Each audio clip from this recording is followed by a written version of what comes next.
This week on the Hollywood in Toto podcast, we get an ugly reminder why we use the term hate night TV when we talk about Colbert and Company. And we talk with Namrata Singh Gujral about her new film America Invaded, the most timely documentary imaginable, and we better heed its warning.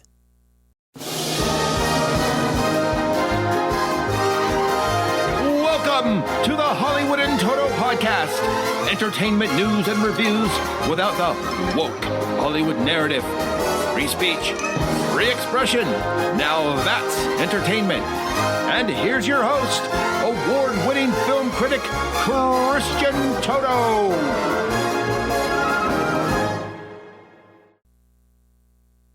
Before we start, I'd love it if you subscribe to the Hollywood in Toto podcast. We've got new episodes each Wednesday, more bonus episodes coming in soon. And if you like what you hear, could you go over to iTunes and give us a review? Every kind word, every kind syllable helps. Trust me. Sound extreme? Listen, I'm a conservative. Those shows don't speak to me at all. There's no reason for me to watch Colbert and Company. And you're right, but it's worse than that. There's real hate going on here. And sadly, it starts with Jon Stewart. You know, Jon Stewart really invented this whole format that we're talking about. He's been doing it for years, and now he's back in his saddle. He's back at the Daily Show perch. But for years and years, while he was very good at what he did, mixing news and comedy and satire, he would curse quite a bit. And he'd go off on these rages and lectures that were just ugly. And of course, all of his imitators followed right along.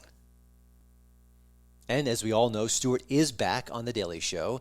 And just a week into his return, he trotted out his old bag of tricks. And what rhymes with tricks?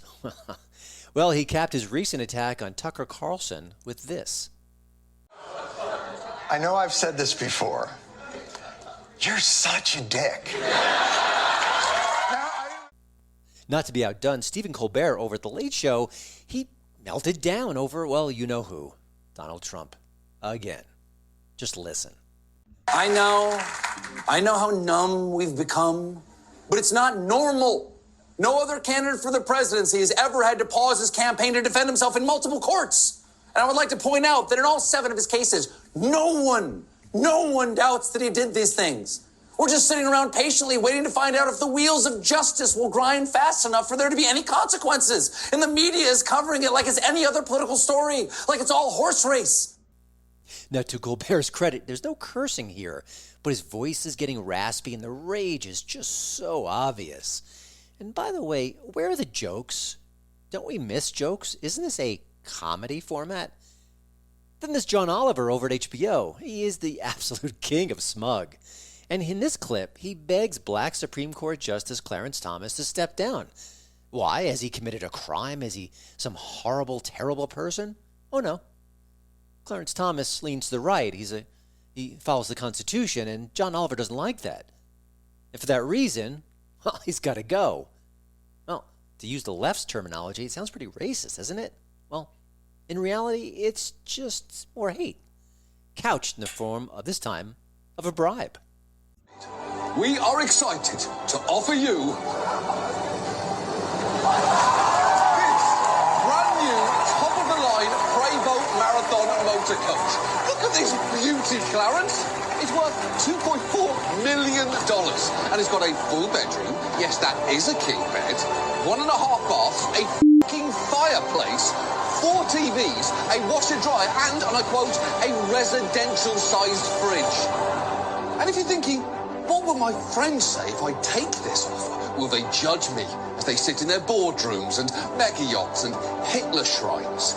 Will they still treat me to luxury vacations and sing songs about me off their phones? Well, that's the beauty of friendship, Clarence. If they're real friends, they'll love you no matter what your job is. So I guess this might be the perfect way to find out who your real friends actually are. So that's the offer. $1 million a year, Clarence, and a brand new condo on wheels. And all you have to do in return is sign the contract and get the f*** off the Supreme Court.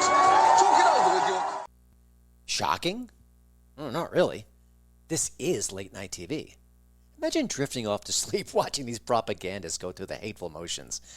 Not my idea of fun, that's for sure. I watch Sam the Cooking Guy when I go to bed. That's my jam. I sleep like a baby. But meanwhile, while all this is going on, inflation is through the roof. Our borders are more porous than ever. Crime is out of control. There's so much happening that's for the worse in our society. Just look at censorship alone, what's going on in big tech and elsewhere. Now, we've given up on these clowns for actually trying to be funny. Can't they share a little bit of their hate for all the things that are really going on with society? That would be nice.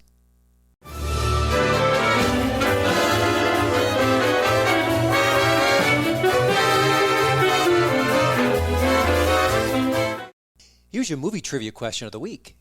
In the 1985 classic, and I do mean classic, Better Off Dead, Ricky, that annoying neighbor, he gives the foreign exchange student Monique a very special gift for Christmas. What was it? The answer? At the end of the show. Namrata Singh Gujral makes documentaries that Hollywood won't even touch. Now, she's not alone here. There are other good documentary filmmakers who are telling the stories that Hollywood Incorporated just won't go near. But she's singularly brave in going against her own party. She's a Democrat, and she tells stories that Democrats don't want to hear. She also uses crew members who hide their identities because they don't want professional blowback. That's exactly what happened with her last film, the 2020 movie America's Forgotten. It was a look at the costs of illegal immigration. Now, if you go to that film's IMDb page, that's a major website that covers all things Hollywood, it doesn't show you the names of the crew members who helped her make the film. It's no accident. And the film didn't just happen. She did have a crew. They just don't want their names out there. Well, now Namrata's back, and her new film is called America Invaded. And it's a look at the human cost of the war on terror and how little we've done to prevent another 9/11 attack. Well, why? Well, you could start with the border. You could look at immigration policy as well. For the West and for America in particular. After fighting with the Taliban all these years, Americans opened the airplane doors and said, "Welcome to America." If the people that are supposedly running our country aren't going to do anything to keep our country safe, then why are you sending our kids to places where they can be harmed or killed? Her new film also touches on what happened to Israel on 10/7 and how something like that could happen here. Now, the media won't connect the dots, but America Invaded does, and it's chilling. Learn more about the haunting personal story that made Namrata tell this story in the first place, and so much more in this upcoming conversation. I'm proud to invite Namrata Singh Gujral onto the show. Namrata, thanks for joining the show. You know, it's never easy to make a movie. It's never easy to make a documentary. You don't have these powerful platforms and corporations behind you. So before we dig into the subject matter and what you've uncovered, can you just share briefly how this came about? I want to give hope to other filmmakers that this is possible, but I'm sure it's a struggle because there's always a struggle. Yes, and it is. I mean, making movies is a struggle inherently. Making Sure. independent films is a whole other enchilada. And I would actually say that if you're making documentaries in the indie world, I speak to the indie world here, if you're making documentaries that you actually want to have them see traction and go somewhere, it's actually harder than making independent narratives, believe it or not. Mm-hmm. So from a filmmaking standpoint, I think the hardest, and I've done network pictures, I've done indie films, I've done documentaries, I've done narratives. I think the hardest thing to make is an independent documentary if you actually wanted to gain traction and have a release and be on a few platforms. Sure. Well, I'm glad that you were able to do that. And obviously, your film takes us back to Iraq, Afghanistan, and you're asking the people who have made these sacrifices, the mothers who've lost their sons, why did we fight? Did we do something concrete to prevent the next 9/11? And the answer is obviously uncomfortable.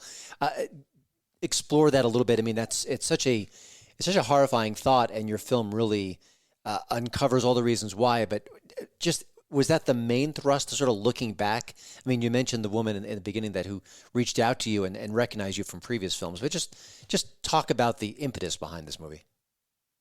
Sure. And I actually was in Houston. I was doing a screening for the previous film that when you and I had spoken, America's Forgotten. Mm-hmm. And I didn't know at the time this was a Gold Star mom. And she kind of just walked up and she's like, I watch you on Fox News and I watched America's Forgotten. I loved the movie. And she said, I love that you showed the humanitarian angle of it and the economic angle and all of the different jobs, et cetera. But you didn't pay enough attention to national security. And I wish you'd sort of done that a little bit more. And at the time, okay, I'm just gonna be honest with you, Christian. You know how it is when you're a filmmaker and you go to a screening and people come in and you're thinking, oh, another person who's going to tell me how to make a movie, because you get all kinds of feedback, right? And it's like, but you appreciate it, but you also, you look at it as a filmmaker and you're like, okay, national security, But honestly, this one time, and I will always come back when I get audience feedback, and I'll always come back and like look into it just to see. And I started looking into it, and I remember the time, like I looked at one article and I just froze, and I was like, oh my God. So I actually reached out to an ex-director of Homeland Security who I know, and I said, listen, is all of this stuff? And she was like, yeah. So I was making a different picture at the time, Vetted, as well as a sequel to America's Forgotten. I basically just shifted focus, and we started talking about national security as a result of compromised border 2 years ago when we started the picture, and now, of course, it's hitting hard and heavy with our political headlines now. So yeah, the timing is fortuitous in a terrible way, but obviously giving more attention to what you're sharing in the film. There's so much dysfunction in our immigration system. It's cartoonish in a way, and it's obviously the stakes are so high.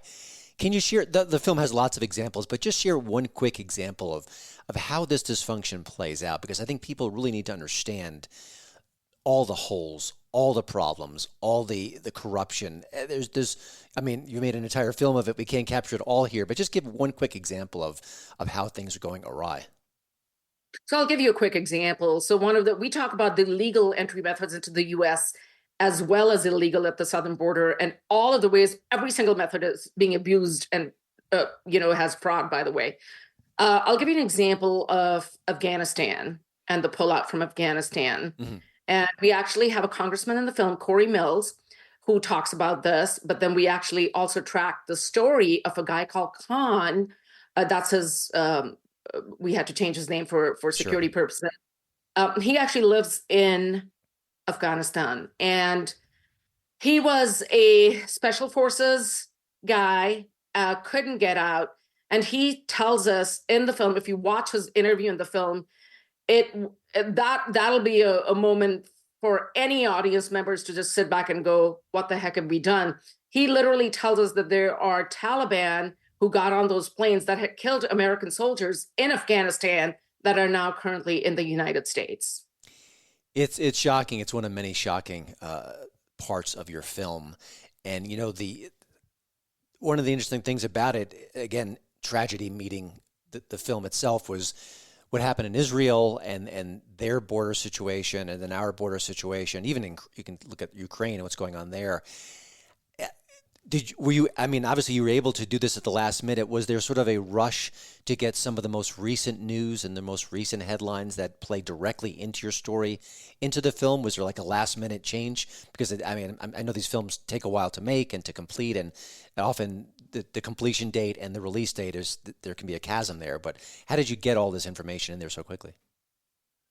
Well, actually, what's really interesting, Christian, and again, I'll speak more from a filmmaking standpoint, because your show is also, it's very much Hollywood based as well. What was kind of scary and good and bad at the same time? Good from a filmmaking standpoint, because it allowed us to get everything quickly, but I'll give you the bad part of it. These stories are happening so much and so often that literally when Israel happened, we literally plugged that into something else that we had from last year that would have happened perhaps in India or somewhere else in the world. And we didn't miss a beat. The picture was already done. We just plugged it in with some of the latest headlines, if you will, toward the end. But we didn't have to change the tonality of the picture, the pacing of the picture, the essence of the picture, because this is just a continuing problem. The only thing that changes is the headlines and who's reporting it, but it just doesn't seem to stop. Yeah, it's like a puzzle piece that you lost and it just kind of snaps back into place and it doesn't really impact anything negatively. It's just part of the overall scheme. It's really scary. We looking at the media, I mean, I think one of the reasons why you need a movie like America Invaded is because the media is just not doing their job. They're not reporting these stories. And here you are all alone. I know you have a crew, but you're sharing information that we all need to know. Do you see anything changing in the press coverage of these issues? Are there outlets that are waking up, that are letting people know what's at stake here, or is it still up to independent filmmakers like you to raise the alarm? I think in a lot of ways it is up to independent filmmakers to raise the alarm, but I will tell you something that was heartening to me.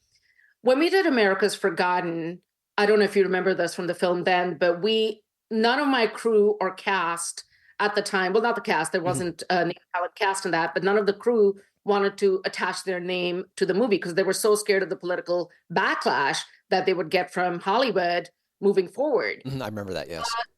You remember that? Yes. Now, this picture actually, one of our voices in the film is a guy, an actor called Nick Searcy. He's very well known as an actor, 5 Academy Award pictures, but also very known in the conservative circles for being very vocal. We have another actor in the picture who lends his voice. His name is Alex Vidov. You would know him as one of the leads on Act of Valor, who's very liberal. I'll give a funny story for your audiences. Alex and Nick Searcy worked on a sitcom together called Svetlana. And they are so different in their political stances that, as they finally put it, they unfriended each other on Facebook and Twitter. Couldn't stand to listen to each other. I reached out to them and brought them on board for this picture. But the first question I had for them was, if you both had to sit in a room and do press for this film, and you know what? It was both of them said, this is so important what you're doing that I'm willing to sacrifice my career for it and sit down. And so I think we're getting there where some of the people are sitting up and saying, okay, you know what? I'm just going to have to say something because we're in such a downhill spiral that, we're not going to have a country left if we could keep going like this. Yeah, I know Nick a tiny bit. I know he throws a lot of sharp elbows on social media, but I also know he's a patriot and he's got a good heart. So I'm not surprised that he was able to put little differences aside. But again, you've talked about this in the past. You are not a conservative. You are more left-leaning, if anything. And yet this really should not be a political issue at all. I mean, this should be a security issue. This should be a fairness issue. This should be a humanitarian issue. And yet it often does fall left-right sometimes. That must frustrate you. Well, it frustrates me, but also it baffles me because I just look at the soldiers that get deployed. And I know primarily our military perhaps leans right, but there are Democrats in the military as well. And the Gold Star families are, again, maybe they're primarily Republican, but there are Democratic Gold Star families as well. And when you look at these sacrifices, they're coming from American troops from both sides of the aisle.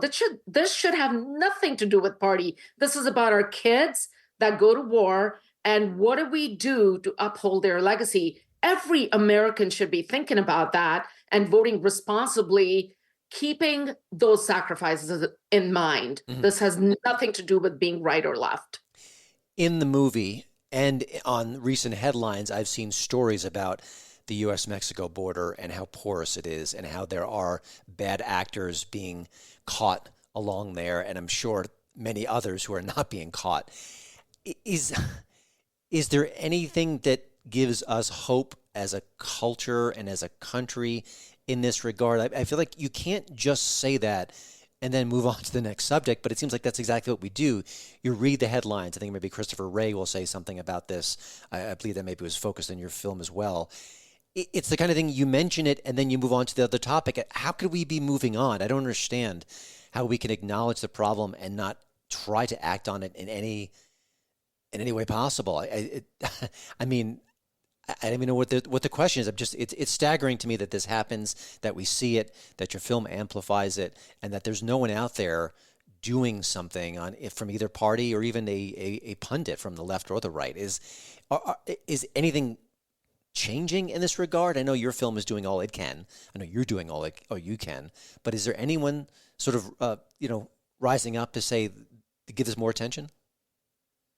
I'll answer that in two parts. The first very important point, which your question, I'm so glad you asked this question. I think we live in the TikTok culture. We live in the 3-second video culture, right? So it's like 3 seconds and then something else is up.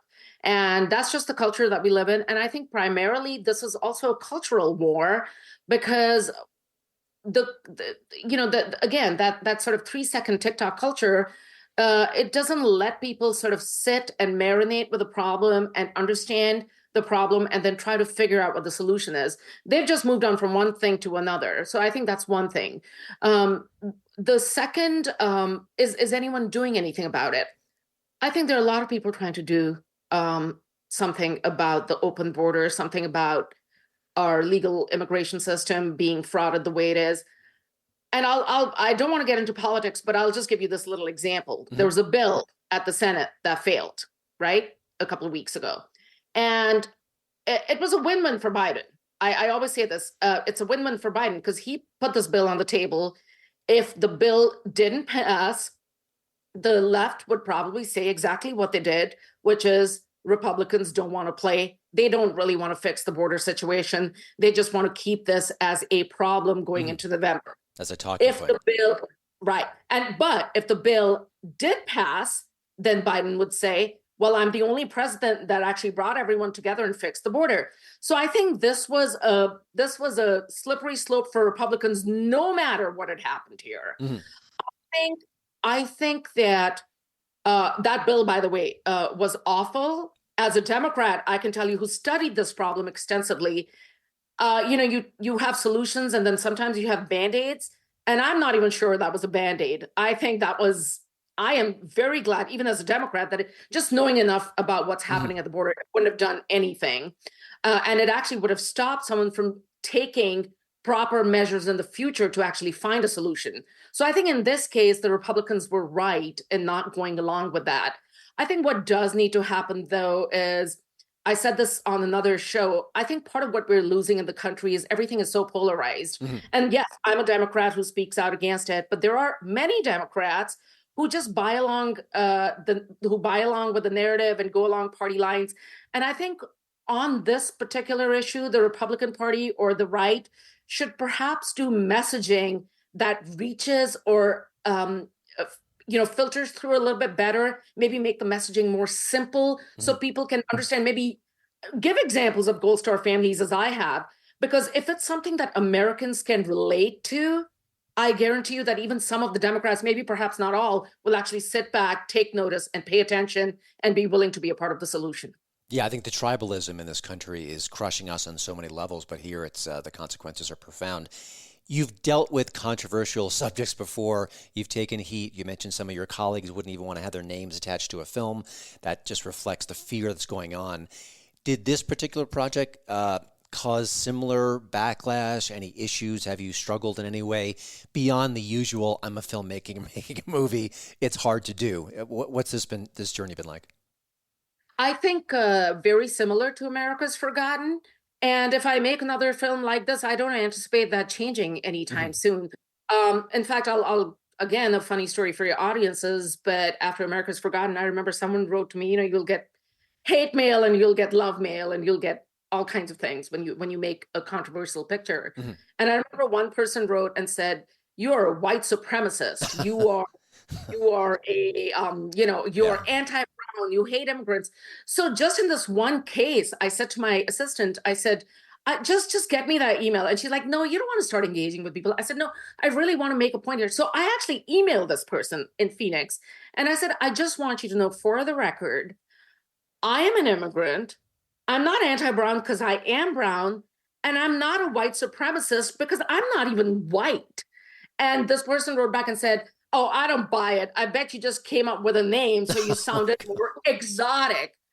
And I'm like, okay, yeah, it probably wasn't a good idea to engage, because how do you, so yeah, that stuff happens. Well, I mean, I think your impulse was correct. We can't shut people out entirely. We do want to reach across the aisle, open our minds and ourselves up to other people. And there's also the chance that person would have said, "Oh gosh, what a dumb thing I said. I'm so sorry.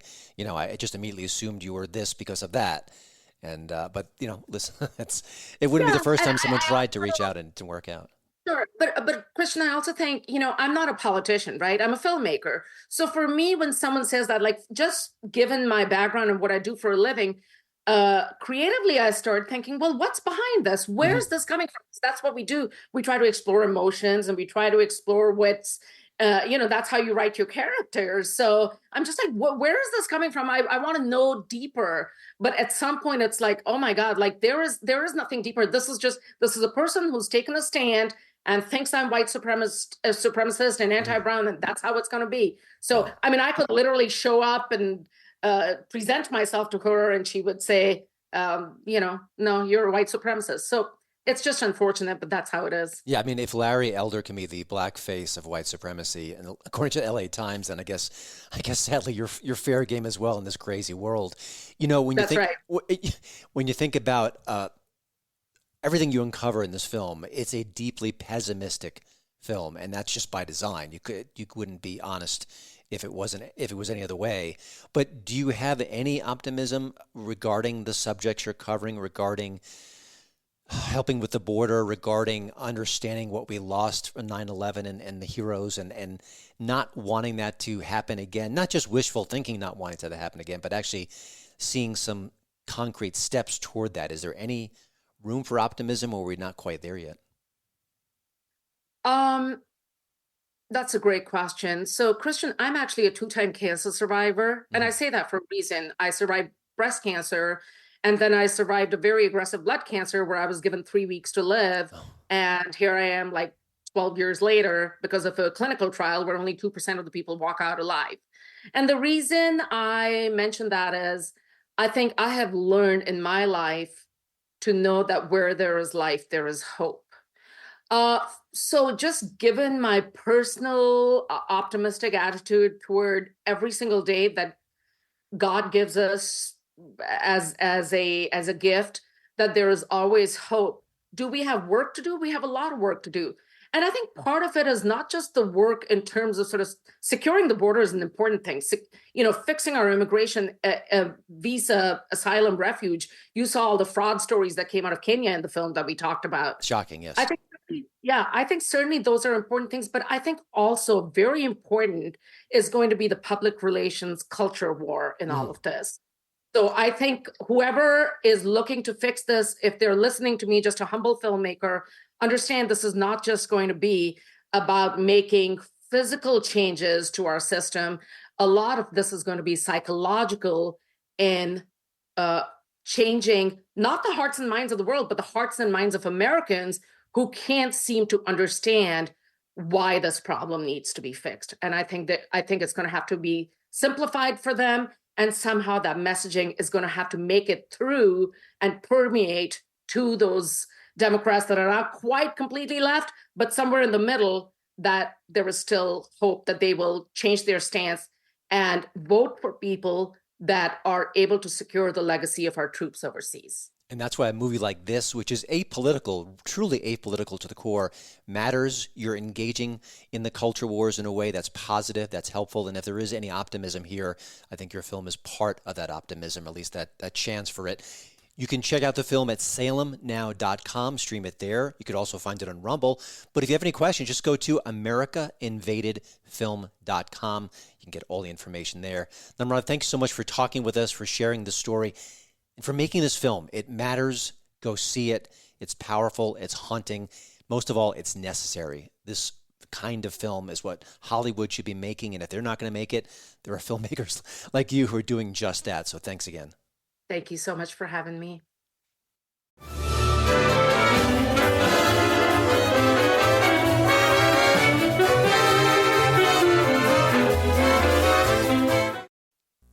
All right, before we sign off, got to go back to that trivia question. In Better Off Dead, Ricky, played by Dan Schneider, gives poor Monique a framed picture of himself in that comedy classic. It's one of so many great moments in the movie, and a film that just made $10 million at the box office in '85. But of course now, it's a beloved classic, as it should be. Well, that's it for the show this week. Thanks to Radio America for having me as part of their great podcast lineup. And while I have your attention, I hope you'll drop by HollywoodInToto.com. It is updated 7 days a week with news, reviews, commentary, all in the wacky world of Hollywood. It is, like this podcast, the right take on entertainment and woke-free since 2014. See you next time.